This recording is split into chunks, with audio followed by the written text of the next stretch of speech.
નમસ્કાર મિત્રો, સ્વાગત છે તમારું અમારી યુટ્યુબ ચેનલ સરકારી સહાયમાં। મિત્રો, આજના વિડીયોમાં ગુજરાત સરકારનું જે મહિલા અને બાળ વિકાસ વિભાગ છે તો તેમની એવી અગત્યની યોજના વિશે વાત કરીશું કે જે યોજનાનું નામ છે વિધવા સહાય યોજના, કે જેને બીજા શબ્દમાં ગંગા સ્વરૂપા આર્થિક સહાય યોજના તરીકે પણ ઓળખવામાં આવે છે।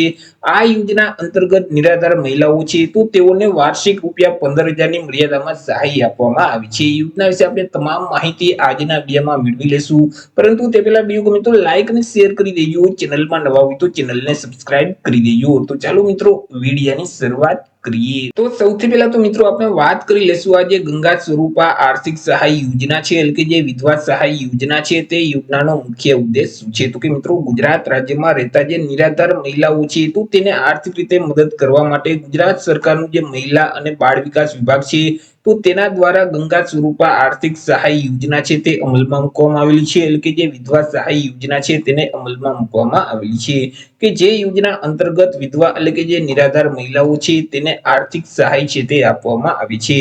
વાત કરીએ આપણે યોજનાના લાભ વિશે કે યોજનાનો લાભ છે તે કોને કોને મળવા પાત્ર થશે, તો કે આ યોજનાનું જે અમલીકરણ છે તે ગુજરાત સરકારનું જે મહિલા અને બાળ વિકાસ વિભાગ છે તેના દ્વારા કરવામાં આવે છે।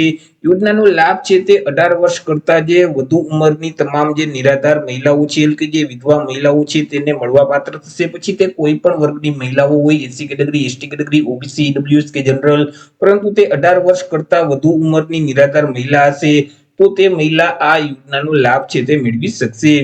મિત્રો, યોજનાનો લાભ મેળવવા માટે અરજદારના કુટુંબની વાર્ષિક આવક મર્યાદા પણ નક્કી કરવામાં આવેલી છે। અહીં જે કુટુંબની વાર્ષિક આવક છે તે ₹6 લાખ સુધીની હોવી જોઈએ। જો ₹6 લાખ કરતા વધારે વાર્ષિક આવક હશે તો તેવા સંજોગોમાં આ યોજનાનો લાભ છે તે મળવા પાત્ર થતો નથી।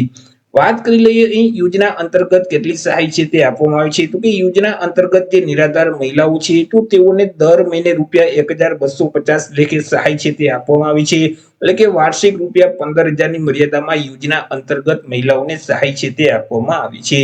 અને સહાયની રકમ છે તે સીધી ડીબીટીના માધ્યમથી દર મહિને મહિલાના બેંક ખાતામાં જમા કરાવી દેવામાં આવે છે। વાત કરીએ યોજનાનો લાભ મેળવવા માટે અરજી કઈ જગ્યાએ કરવાની રહેશે, તો કે આ યોજનાનો લાભ મેળવવા માટે અરજદારોએ ઓફલાઈન અરજી છે તે કરવાની રહેશે। ગ્રામ્ય કક્ષાએ જે ઈ ગ્રામ સેન્ટર આવેલું હોય એટલે કે જે ગ્રામ પંચાયત ખાતે જે વીસી ઓપરેટર બેસતા હોય છે તેમની પાસે જઈ અને તમે અરજી છે તે કરાવી શકશો, અથવા તો તાલુકા કક્ષાએ તમારા જે તાલુકામાં મામલતદાર શ્રીની કચેરી આવેલી હોય ત્યાં જન સેવા કેન્દ્ર શરૂ હોય છે ત્યાં જઈ અને તમે ઓફલાઈન અરજી છે તે કરી શકશો। ગ્રામ્ય કક્ષાએ વીસી ઓપરેટર પાસે અથવા તો તાલુકા કક્ષાએ મામલતદારમાં જન સેવા કેન્દ્રમાં જઈ અને તમારે અરજી કરી દેવાની રહેશે।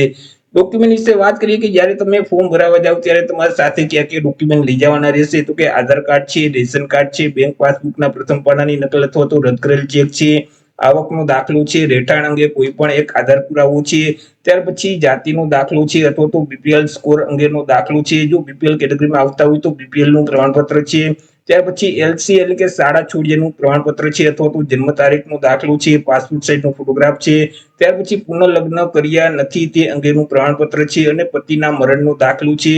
તો આટલા અલગ અલગ 10 ડોક્યુમેન્ટ છે તે તમારે ફોર્મ ભરવા જાવ ત્યારે તમારે સાથે છે તે લઈ જવાના રહેશે। તો આવી રીતે મિત્રો મહિલાઓ માટે અગત્યની યોજના કહી શકાય, જે નિરાધાર મહિલાઓ છે તો તેમના માટે મહિલા અને બાળ વિકાસ વિભાગની એવી અગત્યની યોજના કહી શકાય વિધવા સહાય યોજના, એટલે કે ગંગા સ્વરૂપા આર્થિક સહાય યોજના, કે જે યોજના અંતર્ગત દર મહિને ₹1250 લેખે સહાય છે તે આપવામાં આવે છે। તો આશા રાખું છું વિડીયો પસંદ પડ્યો હશે। વિડીયો પસંદ પડ્યો તો લાઈક અને શેર કરી દેજો, ચેનલમાં નવા હોય તો ચેનલને સબસ્ક્રાઇબ કરી દેજો। ફરી મળીશું એક નવા ટોપિક સાથે એક નવા જ વિડીયોમાં, ત્યાર સુધી જય હિન્દ, વંદે માતરમ।